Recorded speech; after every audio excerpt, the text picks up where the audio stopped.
perkenalkan, nama saya Tesalonika Naysila Palandeng dari kelas 1B8 dengan NIM 2106 1102 0486 di bawah bimbingan dosen Dr. Anda Jaini Imbang Magister Humaniora akan mempresentasikan hasil kerja saya tentang materi pembuatan ulasan buku. Sebelum kita masuk ke dalam materi, saya akan membacakan struktur teks ulasan buku, yaitu yang pertama ada identitas buku, orientasi, tafsiran isi, evaluasi, dan rangkuman. Baiklah, kita akan masuk pada yang pertama, yaitu identitas buku. Dengan judul buku yang saya ambil, Manajemen Sumber Daya Manusia dalam Pendidikan, yang ditulis oleh Amirul Mukminin, Ahmad Habibi, Lantip Diat Prasojo, dan Lia Yuliana, yang diterbitkan oleh Unipress pada tahun 2019, cetakan pertama. Bahasa yang digunakan bahasa Indonesia dengan jumlah 296 halaman. Editor oleh Bujangga Ayu, Nurdia Munte, Ahmad Tahali, dan Nunuk Haryati, yang didesain oleh Muhammad Yasid dengan nomor ISBN 13986024980573. Yang kedua adalah orientasi. Buku ini membahas tentang manajemen sumber daya manusia dalam pendidikan, yang membahas tentang manajemen sumber daya manusia dalam pendidikan, tetapi dalam buku ini ditemukan sedikit kekurangan di berbagai sisi. Buku ini hadir sebagai buku referensi untuk memberi pemahaman tentang manajemen SDM dalam pendidikan. Pembahasan yang singkat, padat, dan jelas, dan disertai berbagai ilustri gambar serta model-model standar mutu. Buku ini juga ditujukan untuk berbagai kalangan pembaca maupun kalangan umum yang tertarik dengan manajemen strategi pendidikan. Buku ini dapat dijadikan referensi untuk bidang manajemen SDM dalam pendidikan. Secara singkat, buku ini membahas tentang berbagai hal yang terkait dengan manajemen SDM, khusus untuk bidang manajemen pendidikan, sehingga bisa bermanfaat bagi lembaga pendidikan khusus, bidang manajemen SDM dalam pendidikan, dan lain-lain. Selanjutnya kita masuk pada tafsiran isi dengan bab 1 yang saya ambil, sejarah perkembangan manajemen sumber daya manusia atau MSDM.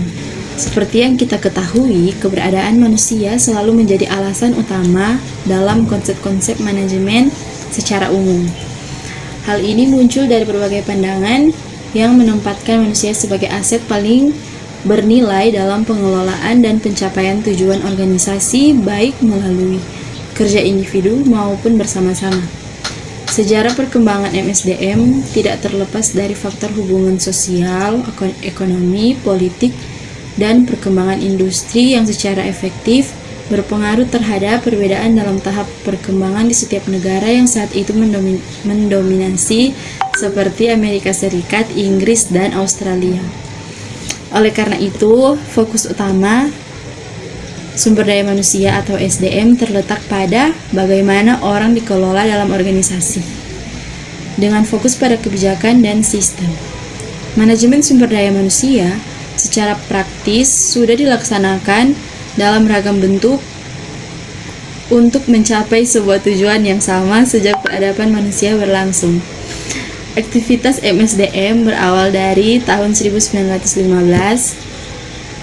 ketika menjelang pecahnya Perang Dunia yang pertama. Pada saat itu, militer Amerika Serikat mengembangkan suatu pengujian psikologi untuk tim penguji, tim serikat buruh, dan tim semangat kerja. Pada slide berikutnya ada evaluasi. Dalam buku ini terdapat banyak keunggulan yang terkandung, di antaranya buku ini ditulis berdasarkan penelitian yang disertai dengan ilustrasi gambar yang beragam. Karena berdasarkan penelitian yang dituliskan bukan sekedar opini penulis, melainkan data nyata dan faktual. Selain itu, buku ini memberikan informasi secara terperinci sehingga mudah ditangkap dan mengesankan. Setidaknya buku ini sangat berguna menambah kesana ilmu khususnya mengenai manajemen. Berbeda dengan buku yang berjudul Manajemen Sumber Daya Manusia yang ditulis oleh Priyono, buku ini disebut buku yang pertama menitik beratkan pada pengertian dasar manajemen. Maka buku yang disebut belakangan membahas berbagai hal yang berkaitan dengan kerangka kerja manajemen, sumber daya manusia, organisasi, dan kepemimpinan. Kemudian, jika buku pertama lebih mengedepankan dasar-dasar manajemen, buku kedua mengutamakan manajemen sumber daya manusia dalam pendidikan. Meskipun terdapat perbedaan dalam hal pendekatan, kedua buku tersebut memiliki tujuan yang sama dan berkaitan dengan manajemen. Dan pada yang terakhir adalah rangkuman. Berdasarkan yang telah saya presentasikan sebelumnya, buku Manajemen Sumber Daya Manusia dalam Pendidikan sangat berguna, khususnya bagi para mahasiswa manajemen. Informasi terperinci tentang konsep dasar manajemen pada hakikatnya dalam realitas kehidupan manusia, di samping sebagai makhluk individu, manusia juga sebagai makhluk sosial. Secara etimologi, istilah manajemen berasal dari bahasa Inggris management. Kata manajemen berasal dari kata manage yang artinya mengurus, mengatur, mengelola, atau berasal dari kata manage atau manager yang artinya mengurus, mengatur, melaksanakan, dan mengelola. Demikian hasil presentasi tentang materi ulasan buku. Terima kasih, Tuhan Yesus memberkati.